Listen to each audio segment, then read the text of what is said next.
नमस्ते बच्चों। आज राज हिंदी क्लासेस में आपको सूर्यकांत त्रिपाठी निराला जो कि छायावादी कवि हैं, उनकी एक कविता है ध्वनि, जो आपकी पाठ्यपुस्तक में है। इसका हम अर्थ करेंगे। अर्थ करने से पहले हम इसके मूल भाव को समझ लेते हैं। इसमें बसंत ऋतु का वर्णन किया गया है।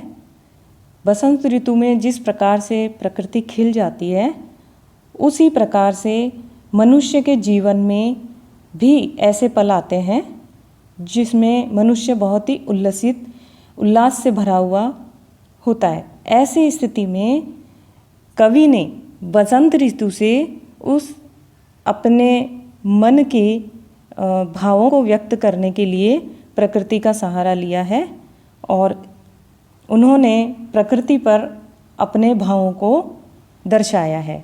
यही छायावादी कविता की विशेषता होती है कि इसमें मानवीय भावों को प्रकृति पर आरोपित कर दिया जाता है।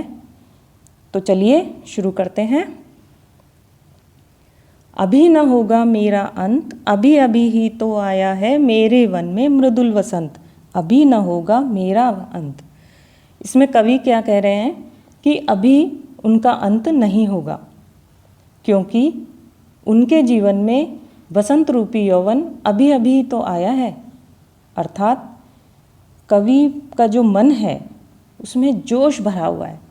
जब तक वो लक्ष्य को पा नहीं लेते, वो हार नहीं मानेंगे। वो पूरे उत्साह से अपने काम में लगे हुए हैं। आगे देखो। हरे हरे ये पात, डालियाँ कलियाँ कोमल गात, मैं ही अपना स्वप्न मृदुल कर फेरूंगा निद्रित कलियों पर, जगह एक प्रत्यूष मनोहर। कवि कह रहे हैं कि चारों तरफ हरे हरे पेड़ हैं, पत्ते हैं और पौधों पर कलियां खिली हुई है।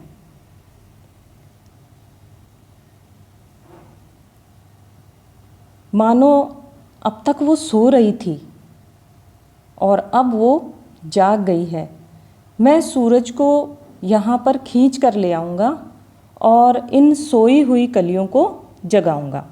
यहाँ पर सोई हुई कलियाँ निराश लोगों के लिए आया है कि जैसे निराश लोग जो होते हैं वो किसी भी कार्य को करने से पहले बहुत सोच विचार करते हैं, करते ही नहीं हैं, आलस्य में रहते हैं।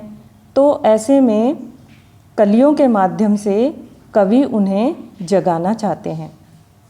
जिस प्रकार सूरज के आ जाने से सभी पेड़ पौधे और कलियां उनमें जान आ जाती है, उसी प्रकार अपनी प्रेरणा रूपी सूर्य से कवि उन लोगों को जगाना चाह रहे हैं और उनके मन में उत्साह और उल्लास भरना चाहते हैं। आगे कवि कहते हैं, पुष्प पुष्प से तंद्रालस लालसा खींच लूँगा मैं, अपने नवजीवन का अमृत सहर्ष सींच लूँगा मैं। कवि इन पंक्तियों में कह रहे हैं कि हर पुष्प से आलस और उदासी को खींचकर उसमें नए जीवन का अमृत भर दूंगा। यानी इन पंक्तियों में कवि कहना चाह रहे हैं कि सोए हुए जो अलसाए हुए फूल हैं उनको खिला दूंगा से मतलब होता है कि जो उदास लोग हैं, जो आलस में पड़े हुए हैं, तो उन्हें उन उदासी से बाहर निकाल देने की बात यहाँ पे कवि कह रहे हैं। द्वार दिखा दूंगा फिर उनको, है मेरे वे जहाँ अनंत, अभी न होगा मेरा अंत।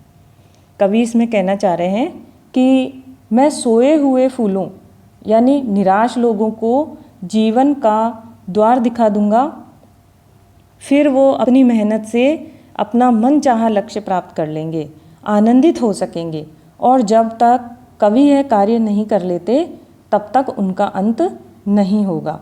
तो इस प्रकार इस कविता में सभी को आलस्य त्याग कर परिश्रम करके आनंद प्राप्त करने का संदेश दे रहे हैं।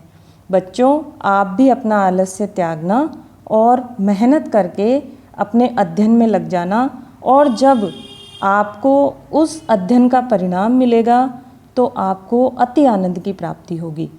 तो इसी के साथ सूर्यकांत त्रिपाठी निराला की ये छायावादी कविता, इसका हमने अर्थ किया, भावार्थ किया।